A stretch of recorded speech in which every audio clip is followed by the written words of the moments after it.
Welcome to Influential Entrepreneurs, bringing you interviews with elite business leaders and experts, sharing tips and strategies for elevating your business to the next level. Here's your host, Mike Saunders. Hello and welcome to this episode of Influential Entrepreneurs. This is Mike Saunders, the Authority Positioning Coach. Today we have back with us Kevin Coffey and Christina Keller with A Brighter Future, and we'll be talking about the foreclosure process. Guys, welcome back to the program. Hey, thanks, Mike. Thanks, Mike. It's good to be back. So I know this is just a gut-wrenching, scary topic, foreclosure and then the process of it. We're kind of going a little bit deeper here. Like, okay, once it's looming, what happens each step along the way to be aware of? And I would venture to say that in some cases, that big, ugly giant of a problem, once you kind of understand it a little bit more or see what's going on, it kind of gives you a little clarity to go, okay, now maybe we can tackle it this way or that way. So get us started with, what is that process leading up to a foreclosure sale? Well, I think that, the process is important and it's real passionate, especially for me, because when I was younger, our family lost our home. The memories that we had in that home, we didn't know options like we give people today. We made nothing. We walked away. My parents walked away and made nothing. So I understand the fear, the embarrassment, the emotional scars, and closing that chapter and moving on. So I want both Christina and I are very passionate about this, but I'm glad that we're talking about the process, because if people know the process, maybe they can avoid going into that foreclosure. And so the process really starts, Mike, when the homeowner falls behind on their mortgage payments, and typically that's 120 days, which is 4 months. That's when the process actually starts. And now, is that literally is it the first day of the fourth month? So I've missed 3 payments and then the first day of the fourth month is when it happens, or is it a full 4 months?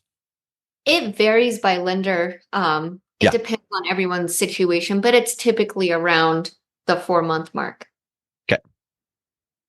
So, and when this happens, by the way, the lender files a notice of election, or what's known as a demand. So what happens, they file a notice of election, they file a demand with the public trustee, who then records the notice with the county clerk's and recorder's office.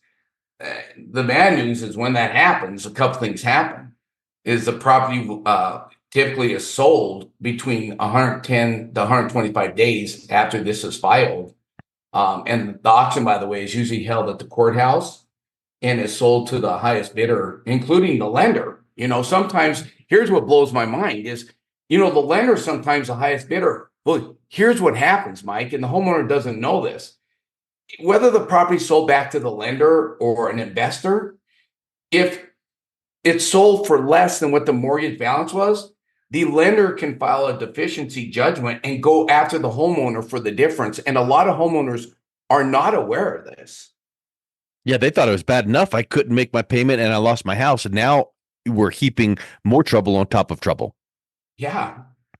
So, wow. And I don't see more and more of that happening. Unfortunately, I think in Colorado is, property values are slowing down, interest rates are going up.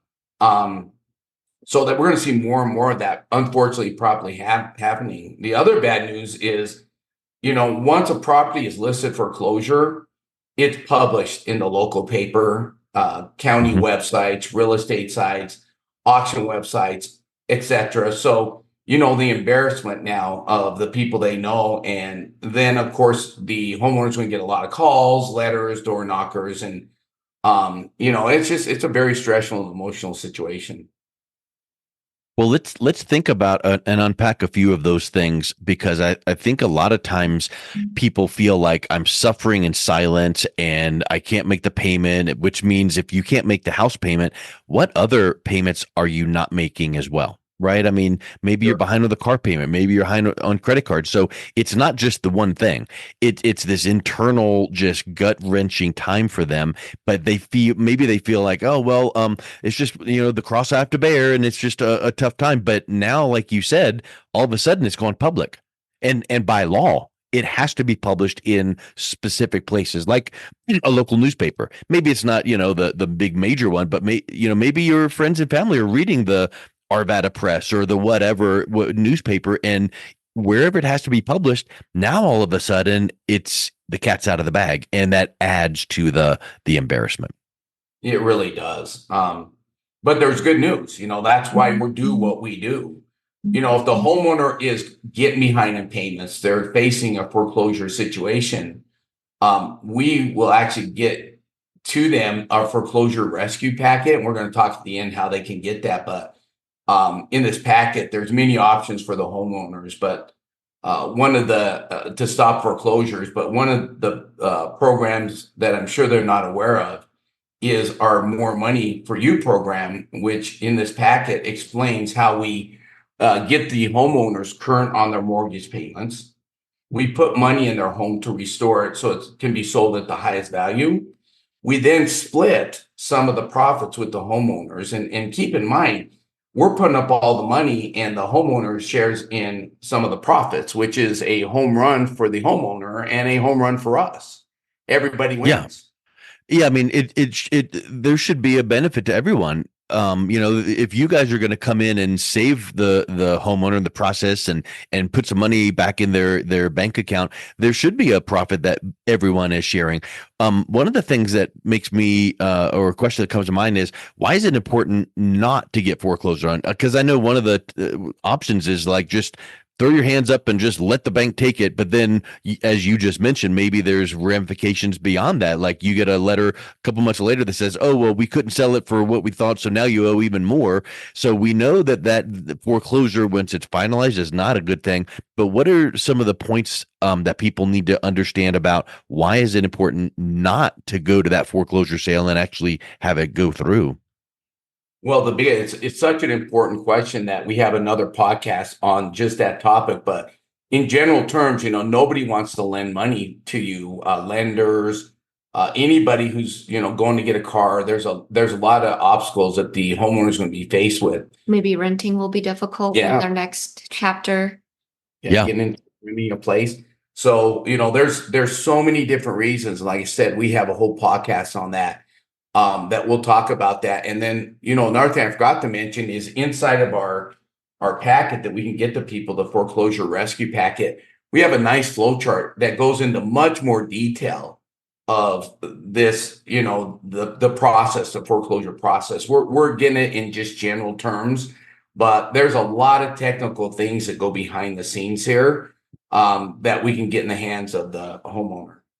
Yeah. And I think that timeline that we've been talking about here, the process, the timeline, that's important to remember, because once you hit that point where the lender is filing and all the things behind the scenes and publishing this and that, all of a sudden, I would venture to say that sale that's looming, it's going to be escalated pretty quick and things move fast. So like you've said before, stay in communication with your lender when you're getting behind. But once this timeline is now active, it's going to clip along pretty quick, right? And you don't want to get behind that 8 ball so that you now can't have any options to consider.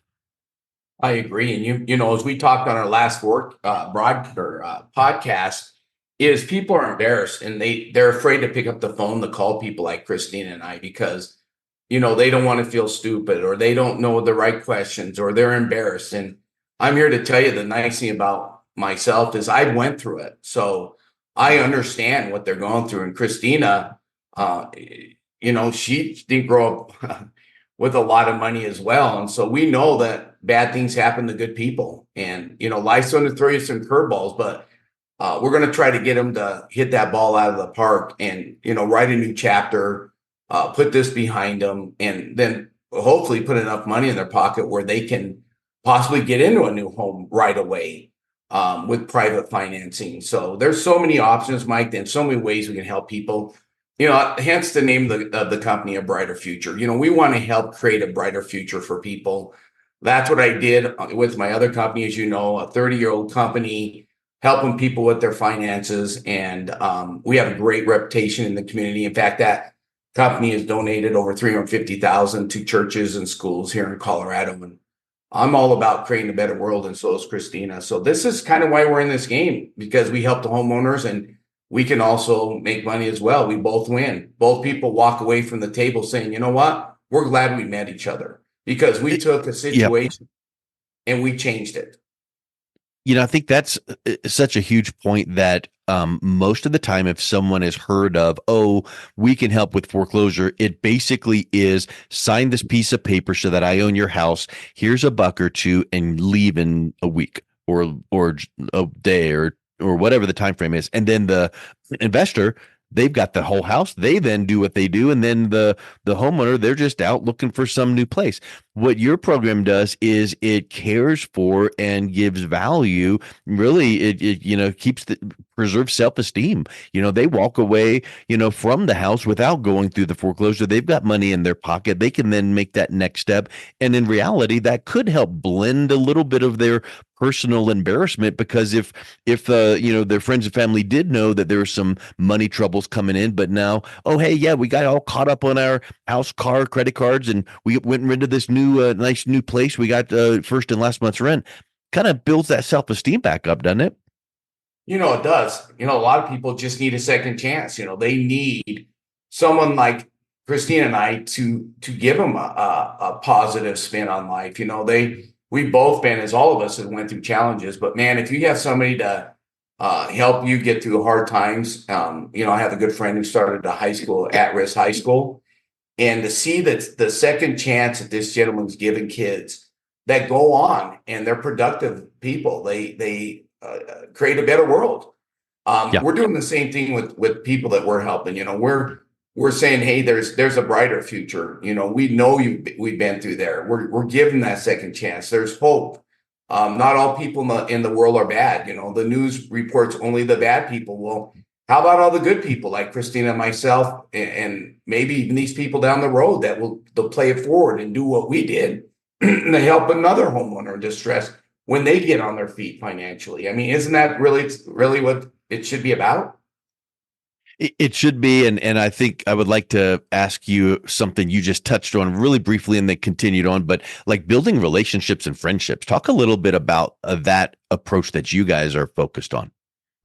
Well, with all of our clients on the financial planning firm, they are our extended family and clients. I grew up with old-fashioned values, putting clients' needs before your own, and that's what I was raised, and that's what we've done, and we want to create long-term friendships. We want our story to be told of how we changed somebody's life. I mean, that's as I get older, that's really what it's about. People aren't going to remember the money in our bank account when we die. They're going to remember the things we did for them to help create a better life for them. And I think the biggest thing when this dawned on us, how powerful our program is, we were sitting in an auction at one time, Christina and I, and we were just kind of checking things out. And if there's a market for this, are people really losing their homes and walking away from nothing? And as we research it, there's a lot of people. They just, for whatever reason, I can't explain it, they just walk away from a house with a lot of equity, or they were able to, we would have been able to get the mortgages current and anyways, create a better situation. But you want to share the experience that we shared back in the Northland auction? Yeah, we were recently at a foreclosure auction where a house in Northland sold for $285,000 at the auction. The repairs to the home increased the value of that home to $487,000, resulting in a $202,000 profit. And with our program, the homeowner could have shared in those net profits versus just walking away with nothing. That could have created a brighter future for that family. And also, it gives them a stepping stone for their next chapter in life. So they're not, walking away with nothing. And the point is that those numbers might sound really, really big, and the homeowner might go, "Oh, I wish I could have done that," but they couldn't, because they're having trouble paying just the mortgage payment, much less putting in tens of thousands of dollars to fix it up and then having the time to sell and do all that paperwork. So that was not available to them. But if you guys could have come in and made that available, now everybody is winning, and if it's a fair situation for both, everyone ends, and you're high-fiving at the end. You stay in touch, and you just never know where those friendships lead. I think that is such a special approach that you guys are taking. You're not some 1-800 number from 9 states away. You're down the road. You're hometown people. You can go meet with them at their house, at Starbucks, or wherever the case is, and really develop that rapport and relationship.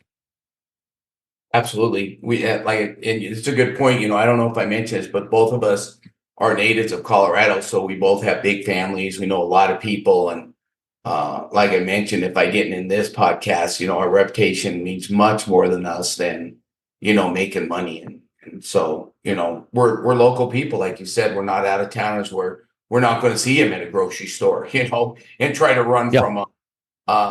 I think that's important in everything we do. I think another point is they should always put things in writing. We put all of the agreements in writing. A lot of these investors, they say one thing and then they'll actually put something else in writing. So when a homeowner does business with us, they know what to expect. You said something. I want to just even put a pin in that. Someone may say something, but then put it in writing and it's different. So don't just, have the warm and fuzzies with the person and shake hands and, oh, good, you're going to do this, this, this, and this. And then they glance at the piece of paper, sign it, and go, oh, they put on the paper what they said. Double check it, verify it. Like Ronald Reagan said, trust but verify. And you need to look at that paper and you need to read it and maybe have another set of eyes look at that paper and go, okay, does this make sense? And they're going to do this and this and this, and make sure it's what they told you, because the worst thing in the world is to get someone telling you something you want to hear, put the piece of paper in front of you and kind of distract you a little bit and say, sign this, and then boom, that's different. So I think that's a huge aha. I agree. Well, guys, I think that this has been really, really powerful to hear your process and your passion. So if someone is interested in reaching out and connecting with you to see what you could potentially do to help them through their troubled time, what's the best way someone can connect with you all? Yeah, if they want more information about just the foreclosure process, or if they'd like to receive our foreclosure rescue packet, they can call or text us at 720-779-5350. Or if they just want to learn more about our company, they can visit our website at a brighter-future, that's the middle dash, .com, or they can click the link below. Well, guys, thank you so much for coming back on. It's been really a pleasure talking with you, and I appreciate you coming. Hey, thank you, Mike. I appreciate it. Thanks for appreciate all that Mike. You do too. You've been listening to Influential Entrepreneurs with Mike Saunders. To learn more about the resources mentioned on today's show or listen to past episodes, visit www.influentialentrepreneurssradio.com.